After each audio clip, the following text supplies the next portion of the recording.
Hello dear students, this is your guide, your teacher SK Pandey. और आज हम लोग क्लास असाइनमेंट करने वाले हैं number 5, that is of verb.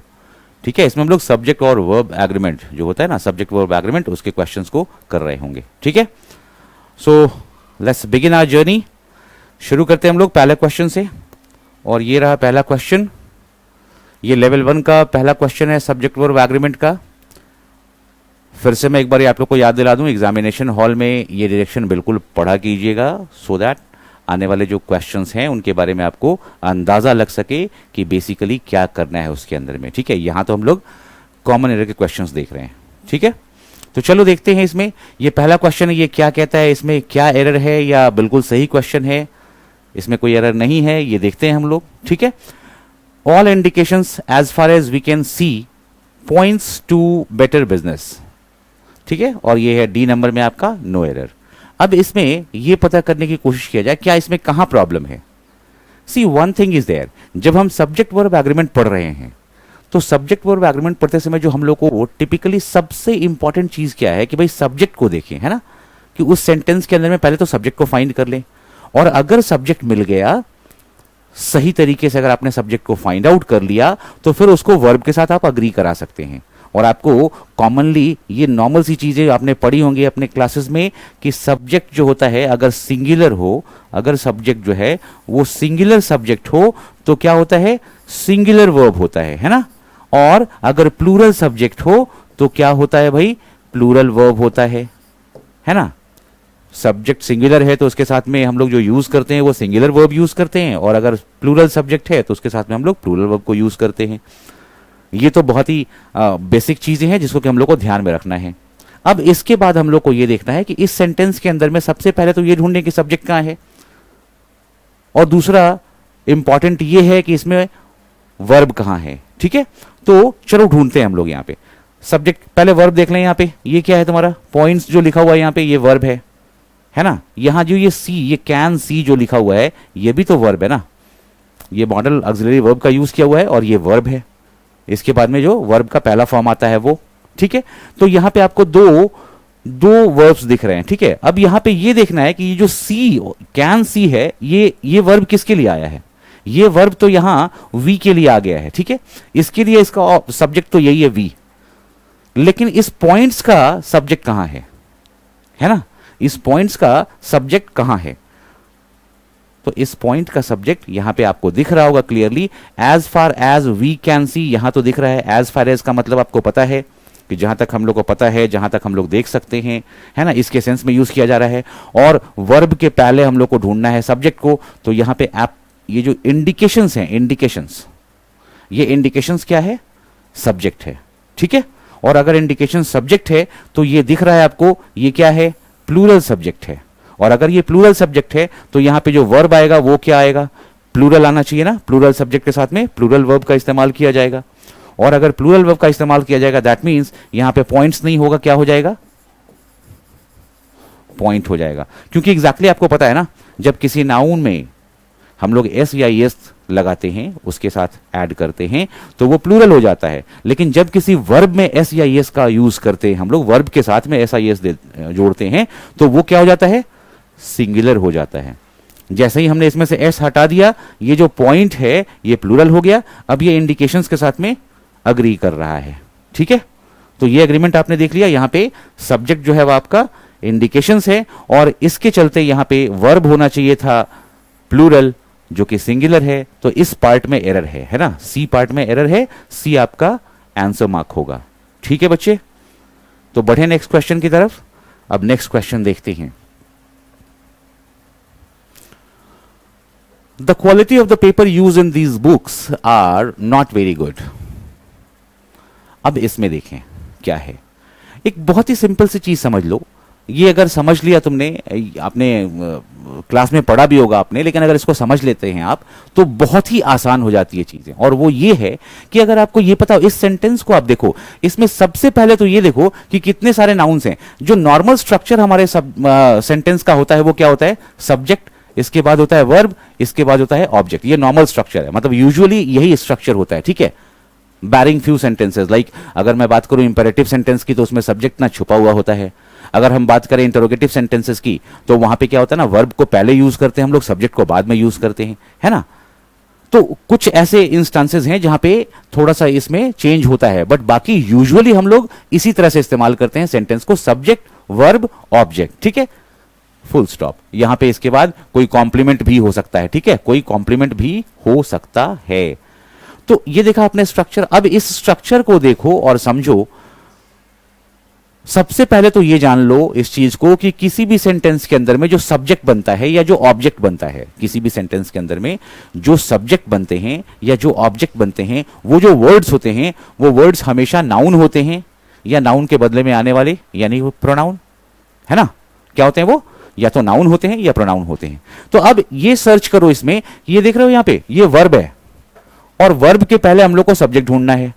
अब यहां पे देखो वर्ब कहां है, वर्ब यहां दिख रहा है आपको, वर्ब यहां दिख रहा है, आर दिख रहा है ना। अब इस आर के पहले हमको सब्जेक्ट ढूंढना है।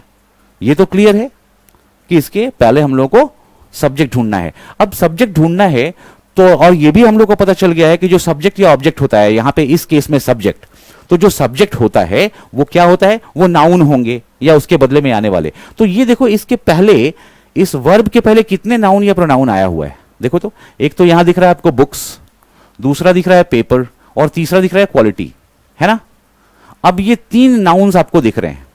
इन 3 नाउन्स में से ही एक नाउन ऐसा होगा जो क्या बनेगा, सब्जेक्ट बनेगा, ठीक है। वो क्या बनेगा, सब्जेक्ट बनेगा। तो अब वो कौन सा नाउन है जो सब्जेक्ट बनेगा, ये पता करो।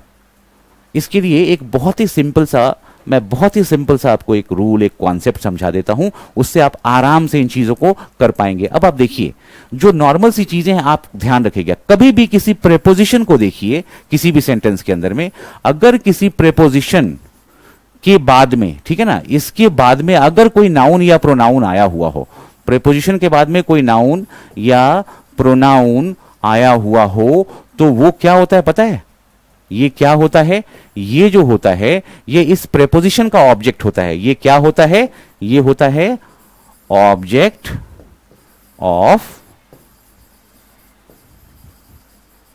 प्रेपोजिशन, ये होता है ऑब्जेक्ट ऑफ प्रेपोजिशन। ये क्लियर है कि किसी प्रेपोजिशन के बाद अगर किसी नाउन या प्रोनाउन को आपने देखा, इसका मतलब है प्रोनाउन तो आपको डिफाइंड है, वो ऑब्जेक्टिव केस में हो जाएगा, नाउन ही पता नहीं चलता है, क्योंकि वो ऑब्जेक्ट और सब्जेक्ट में बराबर होता है ना, एक ही तरह से इस्तेमाल किया जाता है इसलिए। लेकिन फिर भी आप इस चीज को तो समझ पा रहे हैं ना कि प्रेपोजिशन के बाद कोई नाउन या प्रोनाउन होगा तो वो क्या होगा, उस प्रेपोजिशन का ऑब्जेक्ट होगा, ठीक है, वो उस प्रेपोजिशन का क्या होगा, ऑब्जेक्ट होगा। तो अब इस सेंस को यूज करते हुए आप इस सेंटेंस को देखिए। यहां पे देखते हैं, ये जो पेपर आया हुआ है ये नाउन है ना, और यहां पे ये जो बुक्स आया हुआ है ये भी नाउन है, ठीक है। बुक्स के पहले देखिए तो यहां पे क्या ये प्रेपोजिशन लगा हुआ है, इन लगा हुआ है। अगर ये बुक्स के पहले प्रेपोजिशन यहां पे इन यूज किया हुआ है, दैट मींस ये जो बुक्स है ये क्या हो गया तुम्हारा, ऑब्जेक्ट ऑफ प्रेपोजिशन हो गया, है ना। और ये पहले ही से इस सेंटेंस में जब ऑब्जेक्ट बना हुआ है प्रेपोजिशन का, ये ऑब्जेक्ट पहले ही से बना हुआ है, तो क्या अब ये सब्जेक्ट बन सकता है, अब ये सब्जेक्ट नहीं बन सकता। इस सेंटेंस में तो कम से कम सब्जेक्ट नहीं बन सकता, तो इसका मतलब ये हुआ कि ये सब्जेक्ट नहीं बन सकता। सेम कंडीशन है देखो यहां पे पेपर के साथ में, पेपर के पहले ही यूज किया हुआ है, देखो यहां पे क्या प्रेपोजिशन यूज किया हुआ है, और अगर यहां पे भी प्रेपोजिशन यूज किया हुआ है, दैट मींस ये जो पेपर है ये भी क्या हो गया तुम्हारा, ऑब्जेक्ट ऑफ प्रेपोजिशन, है ना, ऑब्जेक्ट ऑफ प्रेपोजिशन हो गया ना ये भी। तो यानी कि ये भी ऑब्जेक्ट बना हुआ है इस सेंटेंस के अंदर में। अगर ये भी सब्जेक्ट, मतलब इसका मतलब ये हुआ कि ये भी सब्जेक्ट नहीं हो सकता है। तो अब ये सब्जेक्ट नहीं हो सकता, ये सब्जेक्ट नहीं हो सकता, तो आपके पास में एक ही तो नाउन बचा ना, क्वालिटी, यही नाउन बचा ना। ये जो नाउन बचा ये क्या हो गया आपका, यही आपका सब्जेक्ट बनने की क्वालिटी रखता है, यही आपकी सब्जेक्ट बनने की एबिलिटी रखता है ना। इसी में वो कैपेबिलिटी है कि वो सब्जेक्ट बन सके। तो अब ये सब्जेक्ट हो गया तुम्हारा, ये सब्जेक्ट है, और आपने देखा यहां पे वर्ब है आर। अब आप ये बताएं कि क्या क्वालिटी सिंगुलर है या प्लूरल है, चेक कीजिए। क्वालिटी यहां दिख रहा है आपको कि ये सिंगुलर है, तो अगर ये सिंगुलर है तो सिंगुलर सब्जेक्ट के साथ में हम लोग वर्ब कैसा डालेंगे, सिंगुलर डालेंगे। आर सिंगुलर तो नहीं है, आर तो प्लूरल है, तो फिर क्या करें, आर को यहां से हटा करके इसके लिए हम लोग को डालना पड़ेगा इज। क्या डालना पड़ेगा, इज, ठीक है। अब यहां ये सेंटेंस आपका करेक्ट हो गया, मतलब जो एरर था वो किस पार्ट में था, क्वालिटी के साथ में हम लोग को वर्ब को अग्री कराना था, और वर्ब वहां पे प्लूरल था जो कि सिंगुलर होना चाहिए था, इसलिए सी पार्ट में एरर है आपके। ठीक है, सी पार्ट में एरर है, यही आपको आंसर मार्क करना है। तो ये समझ में आया बच्चे? पता है, इसको आप बिल्कुल दिमाग में रखेंगे, मेमोराइज करना चाहें कर लें, इस कॉन्सेप्ट को बिल्कुल अच्छी तरीके से समझ लें, आपको बहुत बहुत ज्यादा हेल्प करेगा ये। ठीक है, ये प्रेपोजिशन के बाद जो नाउन या प्रोनाउन आता है वो क्या होता है, उस प्रेपोजिशन का ऑब्जेक्ट होता है। ठीक है बच्चे, चलो नेक्स्ट क्वेश्चन देखते हैं अब हम लोग।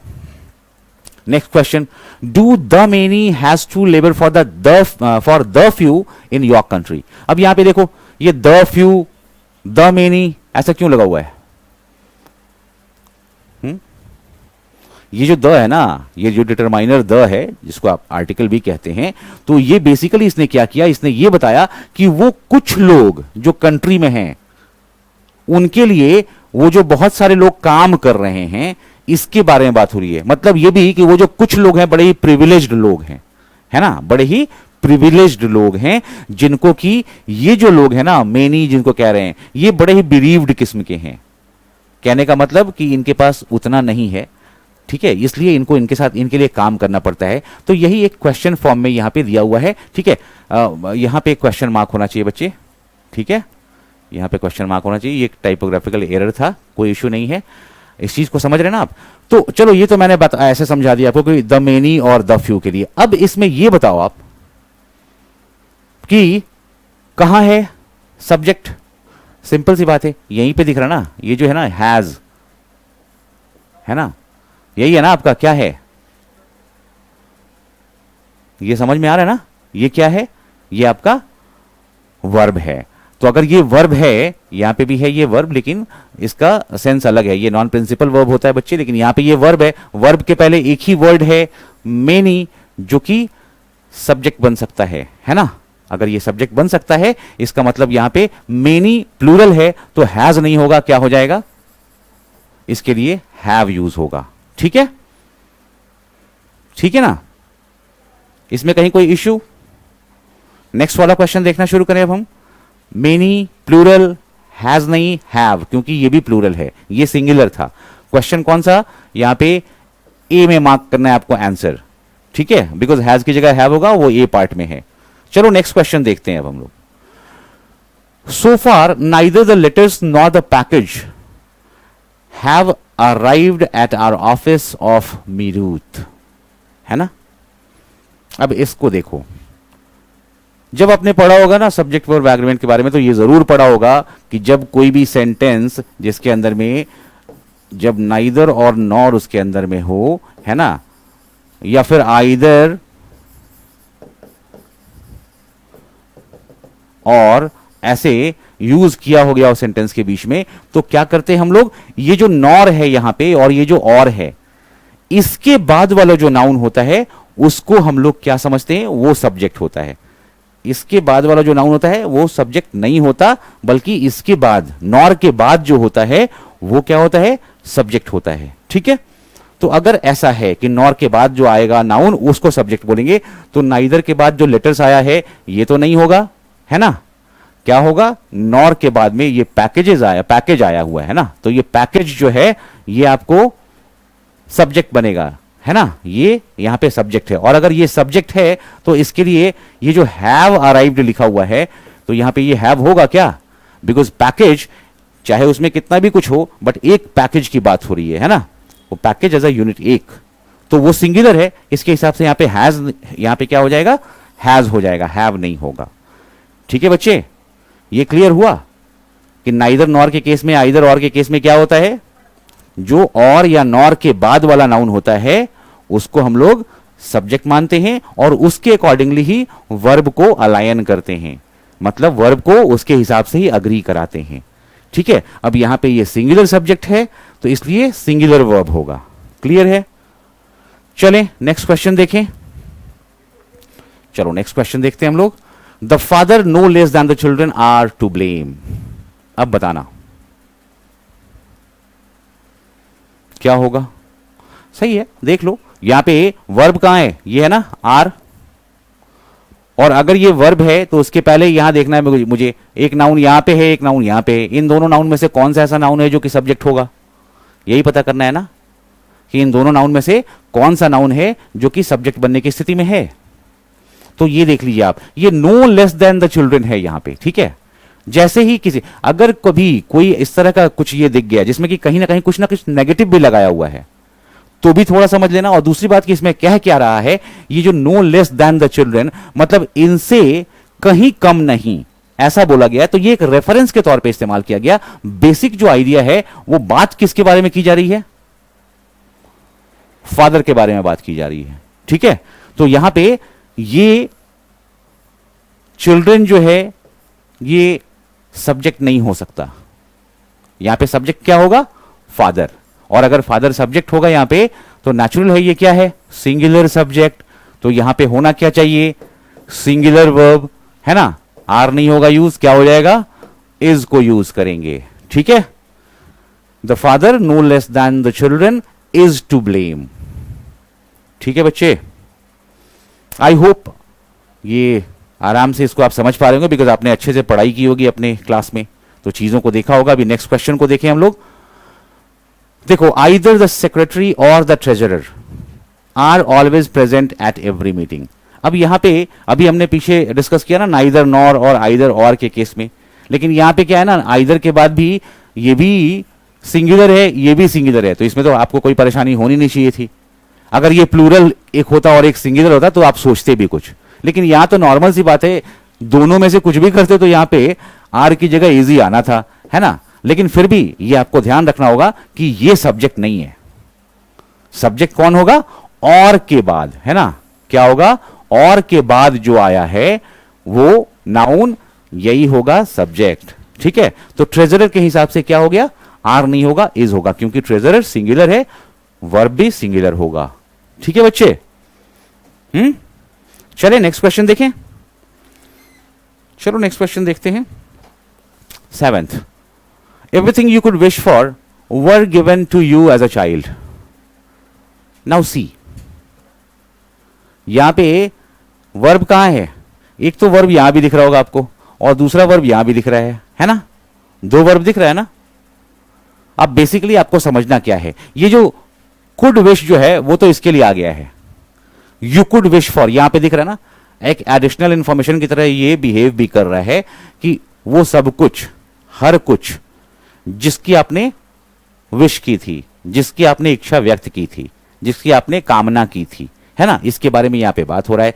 तो अब आपके लिए जो इस वर्ब गिवन के लिए, इस वर्ब गिवन के लिए आपको सब्जेक्ट ढूंढना है ना, और बेसिकली यही मेन सेंटेंस है, ठीक है। तो इस मेन सेंटेंस में इस वाले वर्ब के लिए आपको एक क्या ढूंढना है, सब्जेक्ट। और वो सब्जेक्ट कहां है, इसके पहले अब सिर्फ यही तो बच रहा है, एवरीथिंग, है ना, एवरीथिंग बच रहा है। तो एवरीथिंग के साथ इसको कनेक्ट करना होगा, और एवरीथिंग का मतलब हो गया चाहे वो कितना भी कुछ हो जाए, लेकिन everything is a singular thing, you know, मतलब एक सिंगुलर वर्ड है। ये वर्ड है ना, ये डिनोट क्या कर रहा है, सिंगुलैरिटी को डिनोट करता है। एवरीथिंग की स्पेलिंग गलत है बच्चे, थोड़ा ध्यान देना इसमें। यहां पे आर होगा, ठीक है, यहां पे क्या होगा, आर होगा, आर। एक मिनट रुक जाओ, मैं इसको साफ सुथरे तरीके से लिख ही देता हूं। यहां पे इसको मैं काट देता हूं, ये लिखा हुआ है यहां पे, ठीक है, एवरीथिंग। तो आपने देखा ये एवरीथिंग जो है यही है सब्जेक्ट, और इसको हम लोग यूज कैसे करते हैं, इसको सिंगुलर के तौर पे हम लोग इस्तेमाल करते हैं, बिकॉज एवरी ऐसे भी इसमें लगा हुआ है, देख रहे हो, हर चीज, हर चीज, इसको हम लोग कैसे इस्तेमाल करते हैं, सिंगुलर। तो अगर ये सिंगुलर इस्तेमाल हो रहा है तो इसके साथ में जो वर्ब इस्तेमाल होगा वो कैसा होगा, इसके साथ में जो वर्ब इस्तेमाल होगा वो भी सिंगुलर होगा ना, सिंपल। तो यहां पे वर्ब नहीं होगा, यहां पे क्या हो जाएगा भाई, एवरीथिंग के साथ में आएगा जो वॉज, ठीक है। Everything you could wish for was given to you as a child, हर वो कुछ जिसकी आपने कामना की थी, आपको आपके बचपन में वो चीजें दी गई, है ना, मतलब यही हुआ ना इसका। तो अब समझ आ गया, एवरीथिंग वॉज, यही दोनों का अलाइनमेंट अब सही हो गया। चले नेक्स्ट क्वेश्चन को देखें, 8वें क्वेश्चन को देखते हैं। A number of ways of fighting pollution has been suggested. अब देखो इसको, क्या करें, जब ये अभी थोड़ी देर पहले हम लोगों ने डिस्कस किया था कि प्रेपोजिशन के बाद आने वाला जो नाउन होता है या प्रोनाउन होता है वो क्या होता है, उस प्रेपोजिशन का ऑब्जेक्ट हो जाता है। तो उसके हिसाब से ये जो हो गया तुम्हारा, देखो तो वर्ब हो गया ना, हैज बीन सजेस्टेड, ये पूरा वर्ब का पार्ट हो गया है ना, दिस इज मेन वर्ब, और यहां पे ये दो हैं जो ऑक्सिलरी वर्ब के रूप में आए हुए हैं, है ना, ये हेल्पिंग वर्ब के रूप में आए हुए हैं और ये मेन वर्ब है तुम्हारा। तो ये पूरा वर्ब का पार्ट हो गया। इसके पहले बचा हुआ है क्या, यहां देखो पोल्यूशन, है ना, हाँ ये क्या है तुम्हारा, इसके पहले ऑफ लगा हुआ है, तो समझ में आ गया कि ये क्या होगा तुम्हारा, प्रेपोजिशन का ऑब्जेक्ट। तो प्रेपोजिशन का ऑब्जेक्ट होगा, यहां पे सब्जेक्ट नहीं हो सकता है। लेकिन अब प्रॉब्लम क्या है, ये वेज जो है ये भी एक नाउन है, और इसके पहले भी आप लोग को दिख रहा होगा कि यहां पे ऑफ लगा हुआ है, ये दिख रहा है ना। तो फिर अगर इसको भी तो फिर नहीं मानेंगे ना हम लोग कि ये भी तो फिर प्रेपोजिशन का ही ऑब्जेक्ट हो जाना चाहिए। लेकिन ऐसा यहां इस केस में नहीं है बच्चे, there are a few exceptions, इसको आप ऐसे समझ लें। और ये एक्सेप्शन इसलिए हो गया कि ये इसके पहले, इसके बाद ये नहीं आया हुआ है, या इसके पहले ये नहीं है, ये जो अ नंबर ऑफ है ना, ये तीनों मिल करके, ये जो तीनों वर्ड है, ठीक है, ये मिल करके एक फ्रेज बनाते हैं जिसका मतलब होता है मेनी। मतलब ये कि वेज के पहले ये ऑफ नहीं लगा हुआ है, बल्कि अ नंबर के बाद में ये ऑफ लगा हुआ है। ये तीनों एक यूनिट हैं, ये एक यूनिट के तौर पे है। इसलिए आप इसको ऐसे मत समझिएगा ना कि वेज के पहले ये लगा हुआ है ऑफ, इसलिए वेज को हम लोग प्रेपोजिशन का ऑब्जेक्ट बोलेंगे, ऐसा नहीं है। इन तीनों को मिलाकर के एक यूनिट के तौर पे इस्तेमाल करते हैं, और ये एक फ्रेज है जिसका मतलब होता है मेनी। अब आप इसको यहां पे सोच के देखिए, इसको ऐसे लिखना होगा तो मेनी वेज, ये सही हो जाएगा ना, है ना। तो अब यहां देखा आपने, और यही वेज जो बचा हुआ है ये क्या है, आपका सब्जेक्ट है। तो वेज मतलब प्लूरल, और अगर ये प्लूरल है तो फिर ये हैज बीन सजेस्टेड तो नहीं होगा, क्या होगा यहां पे, प्लूरल के लिए हम लोग प्लूरल का इस्तेमाल करेंगे ना, have been suggested, have been suggested. तो वेज के लिए हैव, कोई परेशानी, ये भी समझ में आ गया कि इसके पीछे ऑफ नहीं है, बल्कि ये तीनों मिलकर के एक यूनिट है, फ्रेज है, इसका मतलब मेनी होता है। तो आप इसको ऐसे लिखें चाहे ऐसे लिखें, बात बराबर है, many ways of fighting pollution have been suggested. ठीक है बच्चे, तो देखिए नेक्स्ट क्वेश्चन, चलो नेक्स्ट क्वेश्चन देखते हैं। अब 9th नंबर क्वेश्चन कह रहा है, the request of the students union president that fees be lowered were immediately supported by a vast majority। अब देखो इसको, यहां पे सबसे पहले तो ये देखो वर्ब कहां है।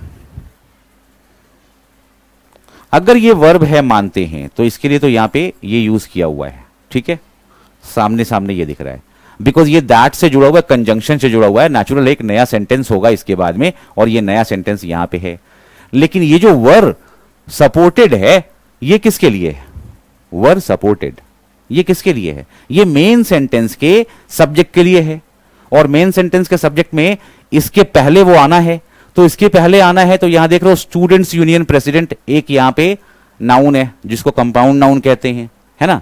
तो अब ये कंपाउंड नाउन यहां पे है, और दूसरा एक यहां है रिक्वेस्ट, क्योंकि रिक्वेस्ट को यहां पे नाउन की तरह यूज किया गया। क्यों यूज किया गया आपको समझ में आ रहा है ना, बिकॉज आप देख लीजिए किसी भी नाउन के पहले ही तो हम लोग आर्टिकल लगाते हैं ना, डिटरमाइनर आर्टिकल का यूज कहां करते हैं, किसी नाउन के पहले ही करते हैं। अगर वो नाउन के अलावा किसी और पार्ट्स ऑफ स्पीच में होता तो हम लोग इसके पहले ये यूज नहीं कर रहे होते। तो नेचुरल सी बात है, यहां पे ये एक रिक्वेस्ट और स्टूडेंट्स यूनियन प्रेसिडेंट, ये दोनों मिलकर के, ये दोनों नाउन है, ये कंपाउंड नाउन है और ये नाउन है। लेकिन इस नाउन के पहले क्या लगा हुआ है, देखो ऑफ लगा हुआ है। अगर इस नाउन के पहले ऑफ लगा हुआ है, दैट मीन्स व्हाट, इस नाउन के पहले ऑफ लगा हुआ है, इसका मतलब ये हुआ कि ये इस ऑफ का मतलब इस प्रेपोजिशन का क्या है, ऑब्जेक्ट है, तो सब्जेक्ट नहीं बन सकता। तो बच गया आपके पास में क्या, रिक्वेस्ट, है ना। अब ये रिक्वेस्ट ही तो बन सकता है ना सब्जेक्ट, और अगर रिक्वेस्ट सब्जेक्ट तो ये सिंगुलर है कि प्लूरल, द रिक्वेस्ट यहां पे सिंगुलर है, ठीक है। और अगर ये सिंगुलर है तो वर सपोर्टेड नहीं, क्या हो जाना चाहिए, was supported। समझ में आया बच्चे, क्या होना चाहिए, was supported, the request was supported by a vast majority। Clear है ये, तो आपको दिख गया यहां पे सब्जेक्ट क्या है, वर्ब क्या है, दोनों अग्री कर रहे हैं अब, है ना। तो चलें अब नेक्स्ट क्वेश्चन को देखें, नेक्स्ट क्वेश्चन को देखते हैं भाई। 10th नंबर क्वेश्चन है, conditions that are necessary for a successful business includes consumer demand and adequate supply. अब इसको देखो भाई, फिर से सबसे पहले क्या ढूंढना है, वर्ब देख लिया, वर्ब मिल गया, वर्ब के पहले के नाउन्स को देख लें, यहां पे बिजनेस है और क्या है भाई, कंडीशंस हैं। ठीक है, यहां दैट जो लगा हुआ है ये क्या बता रहा है, वो ये बता रहा है कि इसके बाद एक और भी सेंटेंस होगा, है ना, और ये दैट से शुरू होगा, जिसके लिए दैट जो है वो क्या होगा, उसका सब्जेक्ट होगा। तो यहां पे सिंपल सी बात है, दैट आर, ये तो सही लिखा हुआ ना, यहां पे कोई दिक्कत तो नहीं ना, इस दैट के लिए यहां पे आर तो है, और ये एक सेंटेंस है, देखो ऐसे है ना पूरा, जो कि एक एडिशनल इंफॉर्मेशन के तौर पे यूज भी किया जा रहा है, या पॉजिटिव की तरह से भी यूज किया जा रहा है इसको, अगर ऐसे समझ लो तो। ठीक है, तो अब आपने देखा कि ये तो कंप्लीट एक अलग सेंटेंस है, जिसमें कि ये जो है आर वर्ब है और ये इसका सब्जेक्ट है, लेकिन इसके अलावा इस वर्ब के लिए आपके पास में क्या बच गया, सिर्फ कंडीशंस बच गया ना, है ना, कंडीशंस, ये जो नाउन है ये बच गया इसके लिए, और कंडीशंस चूंकि यहां पे क्या है, प्लूरल है, ये क्या है, प्लूरल है, तो यहां पे इंक्लूड्स तो नहीं हो सकता है, क्योंकि जैसे ही हमने वर्ब में एस लगा दिया ये क्या हो गया, सिंगुलर हो गया, है ना, तो ये सिंगुलर हो गया, इसलिए यहां पे इसको करना क्या पड़ेगा, इसको करना पड़ेगा कि हम लोग इसको इंक्लूड लिख दें, यहां पे अगर इंक्लूड रहेगा तो ये सही हो जाएगा, है ना। तो इसका मतलब क्या हुआ, किस पार्ट में एरर है भाई, किस पार्ट में एरर है, सी पार्ट में एरर है ना, यही आपका आंसर मार्क होगा। बात समझ में आ रही है, चलो ठीक है, तो आगे देखें 11th number question,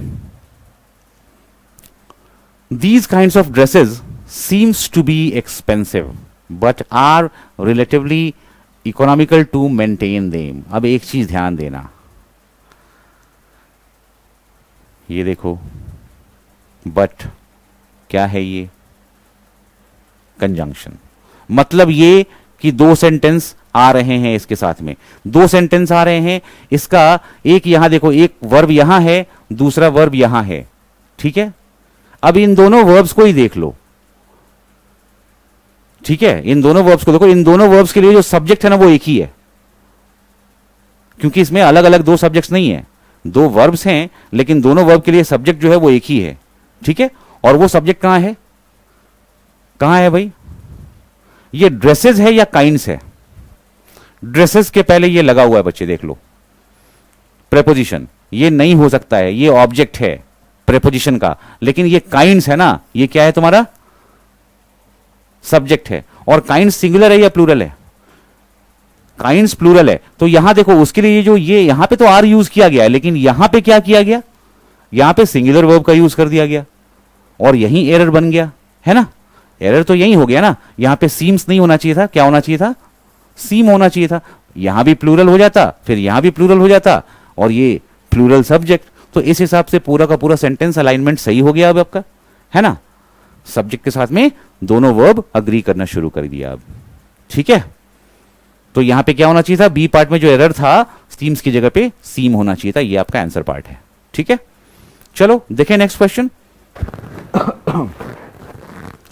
next question देखते हैं, the need for jobs and job skills were at a crisis level in black communities. अब देखते हैं, पहली बात तो ये क्या है,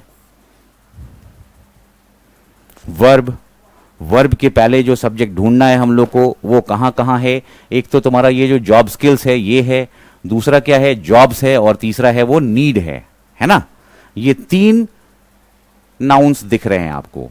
अब इन तीन नाउन्स में से वो कौन सा नाउन है जो कि सब्जेक्ट होगा, सिंपल सी बात है, जॉब स्किल्स और जॉब्स जो हैं वो किससे जुड़े हुए हैं, एंड से जुड़े हुए हैं, मतलब दोनों का इक्वल इंपॉर्टेंस है, और इन दोनों के लिए जो आया हुआ है हमारे पास में प्रीपोजिशन वो कहां है, फॉर यहां पे है ना, इन दोनों के लिए ना आया ये प्रीपोजिशन, बिकॉज ये एंड से जुड़े हुए हैं, तो इन दोनों के लिए ये प्रीपोजिशन फॉर आया हुआ है यहाँ पे, तो फॉर प्रीपोजिशन यहाँ पे आया हुआ है, दैट मीन्स व्हाट, ये दोनों प्रीपोजिशन के ऑब्जेक्ट हो गए, तो जब दोनों ऑब्जेक्ट हो गए तो ये सब्जेक्ट तो नहीं हो सकते ना, they can not be subject normal.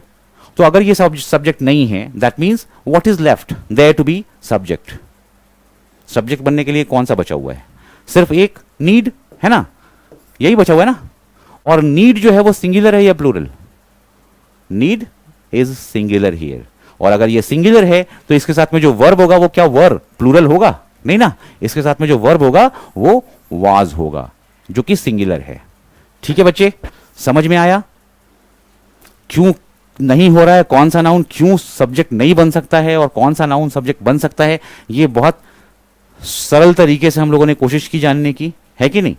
Next question देखें।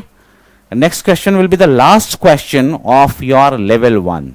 ठीक है, इसके बाद लेवल 2 आएगा, फिर हम लोग उसको डिस्कस कर रहे होंगे। ठीक है, तो अभी देखते हैं हम लोग 13वां नंबर क्वेश्चन, जिसमें लिखा हुआ है people was dropping like flies from diabetes, malnutrition and heart disease.